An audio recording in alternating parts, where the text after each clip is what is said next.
today's video, I am going to show you on how to dissect a fish.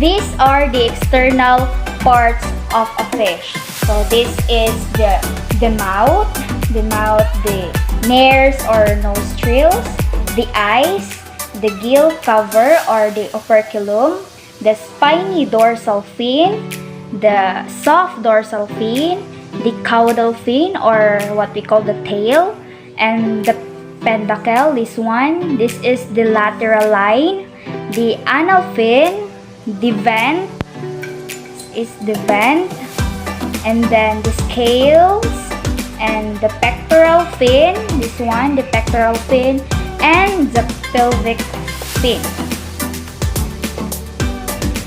So first, the eyes. This is the eye of a fish. So the eyes can detect color. And then this one, this is the nostrils or the nares. So fish can detect odors in the water. This one, this is the nostrils. And this one, the operculum or the gill cover. It is the hard bony plate that covers and protects gills. Okay, and then the mouth. This is the mouth of a fish. This one. Okay, the mouth's shape is a good clue to what fish eat. The larger it is, the bigger the prey it can consume. Fish have a sense of taste and may sample items to taste them before swallowing if they are not obvious prey items. The fins. There are 6 types of fin, which are the spiny dorsal fin, the soft dorsal fin, the caudal fin, the anal fin, the pectoral fin, and the pelvic fin. So, fins are appendages used by the fish to maintain position, move, steer, and stop. They are either single fins along the center line of the fish, such as the dorsal fin and the caudal fin and the anal fin, or paired fins, which include the pectoral, and the pelvic fin. The dorsal and anal fins, which is this one, the dorsal and the anal fins, primarily help fish to not roll over into their sides. The caudal fin, which is the tail, is the main fin for propulsion to move the fish forward. The paired fins, which is the pelvic and the pectoral fins, assist with steering, stopping, and hovering. Okay, the scale. This is the fish scales. So scales tell the age of a fish. So rings that are farther apart occur when the fish grows well, like this one. Well, the fish grows well and there is a lot of food when the rings are farther apart. When the rings that are close together occur when the fish does not get much food and grows slowly. So the type of scales which the tilapia have is the cycloid, which is ones have smooth, rounded edge, which can you see? This one. Okay, the vent. Okay, this is the vent. The vent is the external opening to digestive, urinary, and reproductive tracts. In most fish, it is immediately in front of the anal fin. So, as you can see, it is in front of the anal fin. This one, the vent. The lateral line. This one, this is the lateral line of a fish. This one.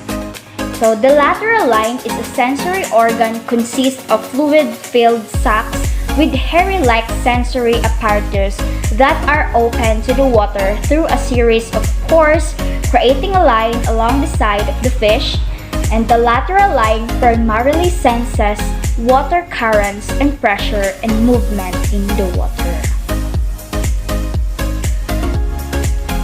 So the pentacle, this one, along with the caudal fin. So the pentacle gives some indication of the power of a fish and the speed at which it can swim. So that is the function of the pentacle. Okay, and that's all. And that's where the external parts of a fish and its functions.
These are the internal part of a fish. The first one is the brain. This is the brain of a fish. So the brain is the control center of the fish, where both automatic functions such as respiration and higher behaviors occur. All sensory information is processed here in the brain. The second one is the gills. These are the gills. The gills are the breathing apparatus of fish and are highly vascularized, which gives them their bright red color. So there are three parts of gills: the gill filament, the gill arc, and the gill rakers. The gill filament used for exchange of gases such as oxygen and carbon dioxide. The gill arc used for support and for passing blood to and the gill filaments. The gill rakers used for straining food from the water. Next one is the heart. This circulates blood throughout the body. Oxygen and digested nutrients are delivered to the cells of various organs through the blood, and the blood transports waste products from the cells to the kidneys and liver for elimination. The liver. This is the liver. This is important organ, has a number of functions. It assists in digestion by secreting enzymes that break down fats, and it also serves as a storage area for fats and carbohydrates. The liver also is important in the destruction of old blood cells and in maintaining proper blood chemistry, as well as playing a role in nitrogen waste excretion. Next is the stomach and intestines. These break down food and absorb nutrients. This is the spine. Okay, this one. The primary structural framework upon which the fish body is built connects to the skull at the front of the fish and to the tail at the rear. The spine is made up of numerous vertebrae which are hollow and house and protect the delicate spinal cord. Okay, this one is the spinal cord. Connects the brain to the rest of the body and relays sensory information from the body to the brain, as well as instructions from the brain to the rest of the body.